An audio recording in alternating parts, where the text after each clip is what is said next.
Let's talk about smut, baby. Let's talk about you and me. Let's talk about all the good things and the bad things that make me. Let's talk about smut. How are you today? Hello, I'm Cheyenne, and today we're going to be talking about what I read in August. So let's get started right off the bat. Dark romance fans, that sick love. Woo! Let me tell you, I was really unprepared for this book. I don't even think I really know anything going into it. Like, I just happened to see it on Kindle Unlimited. I was like, sure, let's try it. Unprepared. When I tell you I was unprepared for this book, I mean it. So this is a dual point of view. Of course, dark romance. This is not for a beginner dark romance person. This is a dark, true dark romance. It's a stalking romance. And so it follows a girl. She is young, she is super religious, into church, and I don't know the necessarily term for it, but she's getting really high up in church where only the men kind of go, and all the others are not liking that. They're not enjoying her being up there and getting better. So things start to happen. She starts to get a little bit sabotaged, and then, of course, she doesn't know in the beginning, but then they hire somebody to pretty much off her, and that becomes her stalker, which is, his name is Arrow. So he stalks her, but then he becomes so obsessed with her. Things start to happen. So many secrets are unveiled and like revealed to her. She's finally understanding like what it is in the church and like the behind the scenes things that are going on that are not okay whatsoever. But again, it's so good. This is a literal page turner. Like, I literally, from beginning to end, I didn't set this book down. Like, it was done within 5 hours. Like, I kept flipping through it. It's so good. Very, very dark. Very twisty, of course, dark romance. But this is really dark. This really gets you thinking. And then if you are religious of any type sort of way, I would definitely not suggest to read this book. It gets deep. It gets deep. I will tell you that. I'm not going to reveal any spoilers for it because it was such a good read. And I really, really, like, I would definitely read it again. This is a 5-star read for me. I really suggest it. If you're a dark romance girly or person, read this book. I enjoyed it. You're gonna want to read it because it makes you a little hot. Anyway, move on. Next book, The Summer We Fell. So this is the perfect book going towards the end of the summer, getting ready to get for fall. I for some reason I just did not think about this book. It'd been on my like TBR for a while, and then I just saw it on Kindle, and I'm like, sure, try it out next after that huge dark romance. This one gets you in your feels. I was not prepared for the emotional turbulence this book took me through. I mean, truly, from beginning to end, I'm like, what's happening? What's going on? Why is this happening? I need to know. And it's super, super good. So it's about a girl, and it does kind of go back and forth in time as to like current affairs and then like what's happened in her past that's leading up to this decision and the things that are happening then. So it follows a girl starting out. She is 15. She had a really bad home life. She ends up leaving home to go and live with her boyfriend at the time, and they were, again, super religious. The dad was the preacher, but she was dating the son. And so she felt really connected to them, like she had to stay with them and did everything for them. She was pretty much, in my words, I would say an indentured servant. She did everything for them, did not stray from far, even though she didn't feel that way. She didn't feel like she needed to go to church and worship. Like, she wasn't in that religious. She felt like she was really stuck because she felt grateful for them for taking her out of that situation and things like that. So fast forward several years down the road, she's kind of stuck in this situation. Well, her boyfriend, I believe, is like a year or two older. He goes off to college, and then one year for the summer, he brings back his best friend. Things happen. She starts to fall for the best friend. And so as the book kind of progresses, it goes on like 10 plus years later after all this happened, and you don't really understand what's going on because she's visiting the mom, and then it's like, well, what happened to the boyfriend? And then now she like is not speaking to the boyfriend's best friend that she was like kind of in love with, kind of getting involved with. So you don't really know what's happening, and it's really, I would say it's super dark, but it's definitely a lot of twists and turns that you weren't expecting. I mean, they definitely, both of the main characters did not have a great upbringing, but the love story is so beautiful, and the twist I did not see coming. Like, again, this was page turner kind of going back and forth to when she was like 15, 16, 17, 18, and then to like modern day, because she is pretty much now a rock star. She's kind of on and off drugs, just trying to fill herself and feel something again, but then she's kind of humbled when she has to come back home. And then meeting him, the boyfriend's best friend. And again, things start to happen. Everything is revealed as it goes on. It really gives you that bit of information when you need it throughout the book. And again, I was not prepared for the emotions for this book. I mean, happy, sad, angry, upset. Like, there's a few times where I wanted to throw this book, but I couldn't because I needed to know what happened, and it was a good read. I highly suggest it. Great end of summer read, or in the summer if you're watching that right now. But it's good. It's good. Add it to your list. You're gonna want to read it. Okay, next, this is a 7-book series.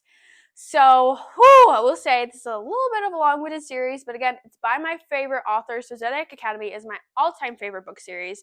I'm sure I said it on every one of my videos, but I love it so much. Anyway, so this is the Age of Vampire series by Caroline Peckham and Susan Valenti. So same authors of Zodiac Academy. Now this follows vampires. So this is we'll say a lot of different interests in one book, but I think it's played out really well. So it is a dystopian world. Pretty much World War III happens, humans kind of kill themselves, things are happening, and during this time, since so many people were dying, the vampires come out from underground and take over the world. So at this point, it's like 20 years later after the war, and all the humans are rounded up and put into realms, so pretty much prisons, and they're not taken care of very well. And then so it follows, the main characters are 2 twins, and they follow them. They are, was it fraternal twins? So they don't look alike. One has blonde hair, one has brown hair, if that makes sense at all. I think it's fraternal twins is the thing. Anyway, they're not identical. And so they're twins. They follow them around. They're from like one of the poorest realms out there. And every year they are tested, like they come in and tested a lot of different people, and they're looking for something specific in their blood. And I'm not going to try and reveal anything, but if you get tested for whatever's in your blood, you're then taken to the royal family. And then lots of things happen. It's also got some Viking-ish stuff going on. And it's really interesting because the vampires weren't just made, like this is a curse upon the vampires. And there's a way to break it, and that's what the twins end up trying to figure out, is how to break this curse of these vampires and how to save all of the humans and ultimately save the vampires to give them their humanity back. This is really good. It got a little wild in the middle where I was like, but of course, the Twisted Sisters, the authors, always turn things around, and they always get me going again. Every time they like snare you back in with those cliffhangers. Of course, it's a finished series, but like you get a little like, I don't know how I feel about this, and then it's like they switch it and they like hit another gear, and then you're pulled right back into the story, and it's so good. So 7-book series, super good. I really enjoyed it. Vikings, dystopian, badass and female main characters. Super fun. Enjoyed it. Would read the series again. A little more long-winded, but I enjoyed it. Again, definitely suggest to read. That was a 5-star read for me. I'd read it again. And the last book I read this month, I read this as a bit of like a palate cleanser before I read the last book of the vampire series. I needed just a little break. When you're in between those big fantasy series books, sometimes you're just like, you need to breathe. You need to process everything that's happened so far, and then you need to just maybe go into another world or book list. What I like to do, I call them palate cleansers, before you step into that final book. So this is that for me. This, again, for some reason I was into dark romance this month. I'm here for it. But it's called Sovereign. This is a Western BDSM romance.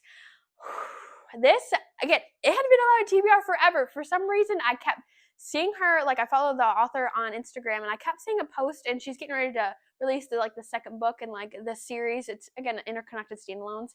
And I was just like, I just need to read the first one. It's been on there. It sounds super up my alley, so let's just read it. And I did. If you're a fan of Yellowstone, you're going to love this book. Woo! Okay, so dual point of view, follows the main characters. Kira is pretty much what happened. They're out in Montana. She lost her mother really young. Her dad ended up dying. She's emancipated at 17 and, of course, owns all this land. And it's a big warring families, of course, between these big rancher families. And one of the big ones, the Garrison's family, ends up coming to her. They take her in, and then she ends up, I'd say necessarily getting forced, but pretty much getting forced to marry one of the sons right when she turns 18. So fast forward a few years, she's now 21. She thought she was in love. It's not what happened. He's very emotionally abusive. She pretty much cooks, cleans, and is just on autopilot in her life. She's not happy, and she's just really sad because she's not married to a very good man. But everybody's on his side. He's one of the biggest ranchers in the state, and things happen. So in comes a different rancher. They've always feuded. They've not gotten along really well, and his last name is Sovereign, the Sovereign Cattle Ranch. And so they come in to do a business deal, and of course she's pretty much just a servant to her now husband of the Garrisons, and she comes in and they first meeting and they just lock eyes and it's like this instant chemistry. And he goes by Sovereign, and he literally just is like, I want her and I'm gonna get her. So he offs her current husband and pretty much makes everything, doesn't necessarily take everything away, but pretty much forces her to come and live with him. Dom sub, things happen so good. Huge Yellowstone vibes. It's not like how in Yellowstone, the show, like the like real estate people are trying to break over. It's literally Cal Rancher against Cal Rancher. Really, I wouldn't say it's really political, but it's got lots of like subplots within it, and it's so good. Like again, this was a page turner for me. I give this a solid 4 to 5 stars. Is it the best writing in the world? No, but I would read it again. It was really, really good. I really enjoyed it. Again, page turner, BDSM. Does have some heavier themes in it, so just trigger warning for that. Make sure you read that trigger warning page. But I really enjoyed it. Those Western vibes, those Yellowstone, touch her and die vibes too. It was good. I highly, highly suggest it. You need to read it. You just do. Anyway, I hope you guys liked this review. I hope you guys got some good book rats, adding some stuff to your TBR, and I hope you have a great rest of your day. I'll see you in the next one.